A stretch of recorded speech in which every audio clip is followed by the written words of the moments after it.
C'est aujourd'hui que le premier ministre Mark Carney va annoncer 6 grands projets de développement, dont le projet de Crawford Mine situé à 42 km de Timmins.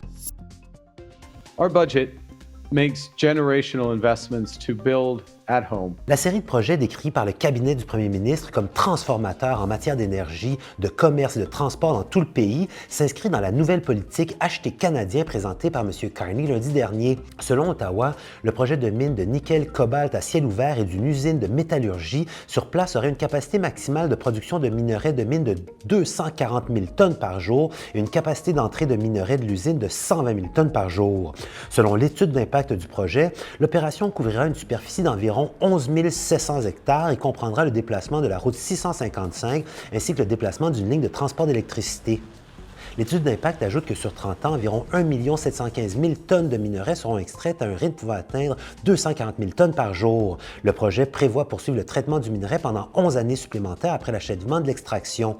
Le projet évoluera en 3 phases. Une première phase de construction de 3 ans verra la préparation du site et la construction de l'infrastructure nécessaire pour commencer l'exploitation minière. La phase d'exploitation, elle durera 41 ans. Et finalement, la phase de démantèlement et de fermeture comprend le démantèlement des installations, l'enlèvement de l'équipement et des bâtiments, le démantèlement de l'infrastructure et le début des travaux de remise en état, et cette phase pourrait durer au-delà de 5 ans.